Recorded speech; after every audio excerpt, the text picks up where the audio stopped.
may have had a water claim and the company you're with may be denying the claim. If you're purchasing a home or if you already have a home and you're working through a claim, there's a couple things you need to be very aware of. For water, there's two different types of water coverage. There's technically three now because there's an upgrade that you can add with some companies. The most common is your coverage of dwelling A. If a pipe burst in your home, typically that's covered under the dwelling A coverage. Let's say your house is insured for $200,000, pipe burst, there's $60,000 worth of repairs. In most cases, that's covered minus whatever your deductible cost is. Commonly, it's $1,000. That's the most common in general, but you may want to look at that to make sure that you don't have a $2,500 deductible before you call the insurance claim in. You got to be careful because if you do file that claim, some of the companies, if you're going direct to a company, will instantly file it. They won't talk to the agent. They won't find out if you want to file it. It'll go against you when you renew. If you have an agent, you have the ability to go to that agent and get some advice ahead of time.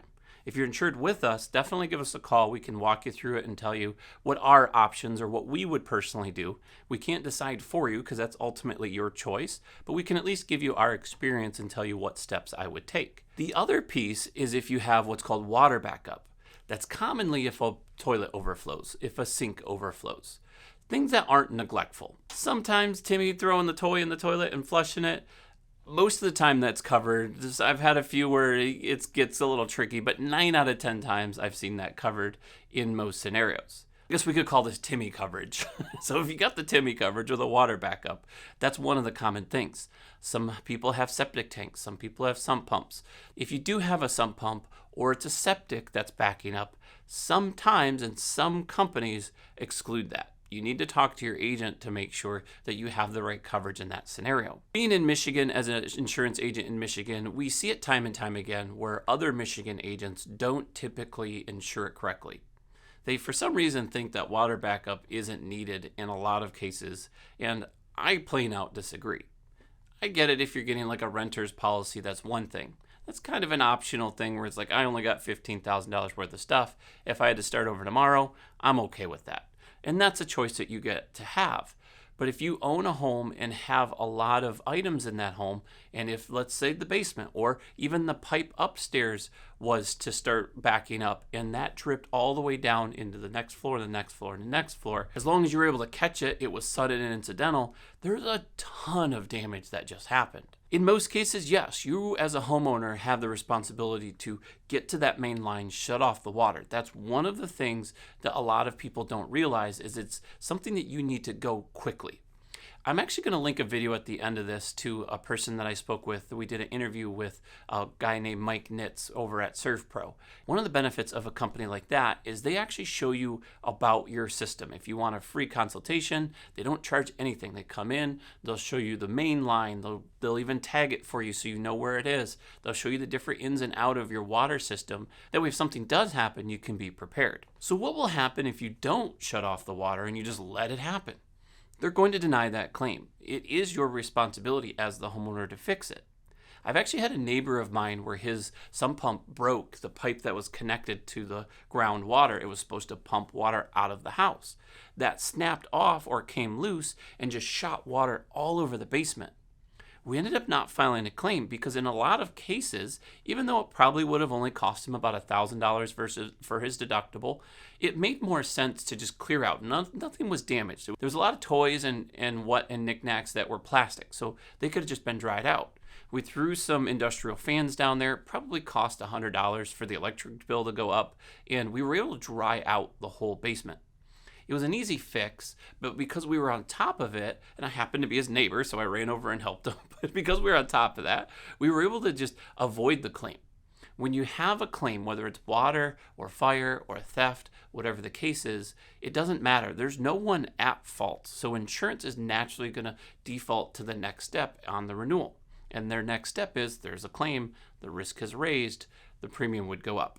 Commonly, 15%-ish. I can't tell you exactly because each company does it differently, but I commonly see about a 15% increase. So if your house is following suit with the average right around $1,200 to $1,300 a month, if it was a 10% increase, you're going to see $100 to $130 increased on your future payments. It'll typically last anywhere from 3 to 5 years. But in that scenario, if your claim is large, then it makes sense to file that claim. I hope I didn't lose you. There was a lot of info there. Essentially, let's go back to the main points. By the way, if you call me for insurance, we have our link in the description below. I do go on tangents, and some of us do. We love to educate you, and we want to insure you as well. But we do enjoy what we do from a day-to-day basis. In turn, having the two different options of coverage is something you should be aware of. Most people do 5 to 10,000. We typically default to 10,000 water backup.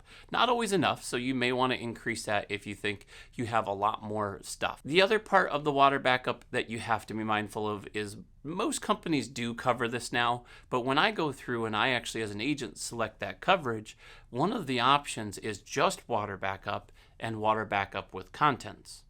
More often than not, there's contents around. So your couch, your TV, which may be on a wall, whatever the case is, like shoes, anything that could get wet. A company will need to come in, take all of those items, bring them to a place, dry them out, do the remediation of all of that, bring them back when they're all sanitary. There's no mold, there's no whatever the case is. That's the best protection. But if you don't have coverage for the contents portion, then you're only covered for the repair. If you're in a situation where you have $8,000 worth of contents and there's $12,000 worth of repair, in that scenario, you may need $20,000 worth of water backup. I get it. The insurance guy is trying to pitch me all. That's fine. You don't have to do it. The other part that you got to be careful of is for those that are interested in it, you should look at your policy. I would say almost half the time I look at a policy, if not more, there is none. There's no water backup coverage. And if there is, I've seen policies that have $2,000 worth of water backup and $1,000 deductible. Like what is that benefiting you in the end? You file a claim for $1,000 and it goes up 15%. It's not worth it. So make sure you have an agent that is going to be able to help you understand that portion of it that you can work closely with. If you guys just want some of the free advice, I'm happy for you to hit the thumbs up, hit subscribe so we can give you as much content as we can to teach you more about the insurance industry. Mainly in our case is in Michigan. Yes, we do and probably will cover other states in general, but our main focus is our Grand Rapids and surrounding area. To learn more about house insurance, I will put a video here that will help you guys learn more about the subject. If you're looking more just, I want to save some money, how do I cut that cost down? I'll put a discount video that you guys can watch here.